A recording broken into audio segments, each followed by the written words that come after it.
Braces treatment பண்ணுறோம் doctor. Braces treatment வந்து life long வருமா? பிரேசஸ் போட்டு பற்கள்லாம் சரி பண்ணால் அதுக்கப்புறம் நம்ம பிரேசஸ் கட்டினதுக்கப்புறம் நமக்கு வேறு ஏதாவது ட்ரீட்மெண்ட் தேவைப்படுமா? ஆர் நம்ம கம்ப்ளீட்டாக அதை மறந்துடலாமா அப்படின்னு ஒரு நேயர் கேட்டிருக்காரு. அந்த பர்டிகுலர் கொஸ்டின் இந்த வீடியோவில் அட்ரஸ் பண்ண போகிறோம். வணக்கம், என் பேர் டாக்டர் அருண். பேர்ல்ஸ் பல் மருத்துவமனை, சென்னை ராஜா அண்ணாமலைபுரத்தில் 2001 நடத்திட்டு இருக்கோம். இந்த சேனல் நம்ம சப்ஸ்கிரைப் பண்ணலன்னா அவசியம் சப்ஸ்கிரைப் பண்ணுங்கள். நிறைய videos dental health, dental awareness சம்மந்தமாக செஞ்சுட்ருக்கோம்.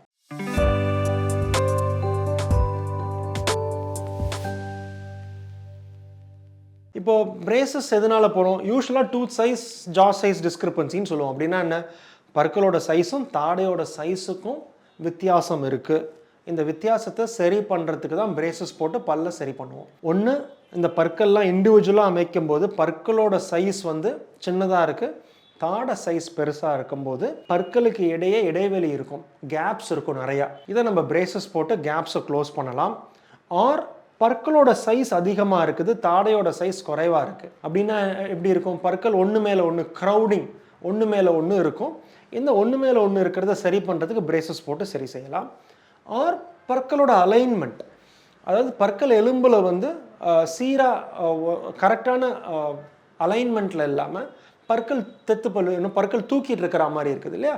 அந்த மாதிரி இருக்கும்போது யூஸ்வலாக பிரேசஸ் போட்டு பற்களை வந்து அலைன் பண்ண முடியும், கரெக்ட் பண்ண முடியும். இந்த specific one of the few ஏதான ஒரு பர்டிகுலர் காரணத்தினால தான் நம்ம பிரேசஸ் போட்டு பற்களை கரெக்ட் பண்ணுவோம். என்ன நம்ம ஃபஸ்ட்டு புரிஞ்சுக்கணும் அப்படின்னா, நம்மளோட நேச்சுரல் டெண்டன்சி, நமக்கு வயது ஆக ஆக நம்ம எலும்பு குறையறதுக்கான வாய்ப்பு இருக்குது. வயது ஆக ஆக நம்ம பற்கள் வந்து எலும்பில் ஃப்ரண்ட்டில் மூவ் ஆகுது, அதாவது டுவோர்ட்ஸ் அ ஃப்ரண்ட் மூவ் ஆகிறதுக்கான வாய்ப்பு இருக்குது. இது நேச்சுரல். அந்த அந்த ஏஜிங் ப்ராசஸ், அந்த க்ரோயிங் ப்ராசஸில் டூத் மூவ்மெண்ட்டுங்கிறது வந்து நேச்சுரல். ஸோ பற்கள் பின்னாடி நகராது, யூஸ்வலாக ஃப்ரண்ட்டில் தான் நகரும். அண்ட் எலும்பு குறையும் போது ஃப்ரண்ட்டில் நகருது அதிகம். இது நேச்சுரல் ப்ராசஸ். ரெண்டாவது என்ன நம்ம புரிஞ்சுக்கணும்னா, நம்ம எஸ்பெஷலி இந்த பிரேசஸ் ட்ரீட்மெண்ட்டாக இருக்கும்போது ஸ்பேஸாக இருந்தாலும் சரி, க்ரௌடிங்காக இருந்தாலும் சரி, நம்ம எலும்புக்குன்னு ஒரு தன்மை இருக்குது, அந்த எலும்புக்கு இருக்கிற பற்களுக்கு ஒரு தன்மை இருக்குது, அந்த பற்களுக்கு இருக்கிற பொசிஷனுக்கு ஒரு மெமரி இருக்குது. ஸோ நம்ம பற்களை மூவ் பண்ணும்போது, பிரேசஸ் போட்டு மூவ் பண்ணும்போது பற்களில் மூவ்மெண்ட் மட்டும் நம்ம கவனிக்க மாட்டோம். ஃபஸ்ட்டு மூவ் பண்ணுவோம். ஸோ பற்களோட க்ரௌன் பகுதி மூவ் ஆகும். பற்களோட வேர் பகுதியும் அந்த க்ரௌனுக்கு ஏற்ற மாதிரி எங்கே கரெக்டான பொசிஷனில் இருக்கணுமோ அந்த பொசிஷனில் வேர் பகுதியும் கொண்டு வருவோம்.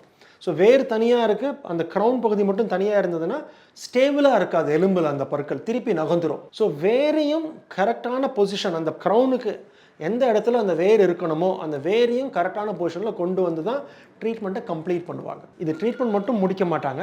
இந்த நியூ பொசிஷனுக்கு பற்களை கொண்டு வந்ததுக்கப்புறம் இந்த நியூ பொசிஷனில் பற்களை வந்து ஒரு பர்டிகுலர் அமௌண்ட் ஆஃப் டயத்துக்கு வந்து அதே இடத்துல ரீகெயின் பண்ணுவாங்க. ஸோ இந்த ட்ரீட்மெண்ட் பார்த்தீங்கன்னா பற்கள் மூவ்மெண்ட் மட்டும் கிடையாது. ஸோ எதுக்கு அந்த 1.5 வருஷம் டைம் ஆகுது, எதுக்கு அந்த 1 இயர் டைம் ஆகுதுன்னா, ஒன்று பற்களை மூவ் பண்ணணும், வேறு கரெக்டான பொசிஷனில் கொண்டு வரணும். மூணாவது பொசிஷன் புதுசாக கொண்டு வந்த பொசிஷனில் பற்களை ஒரு பர்டிகுலர் டயத்துக்கு வந்து ரீட்டைன் பண்ணும். இப்போ ரீட்டைன் பண்ணும்போது என்ன ஆகும்னா, அந்த நியூ பொசிஷனில் அந்த பழைய மெமரி போய் இந்த புதுசான பொசிஷனுக்கு புது மெமரி வந்து அந்த இடத்துல பற்களை சுற்றி இருக்கிற தசை வந்து கரெக்டாக ஃபார்ம் ஆகணும்.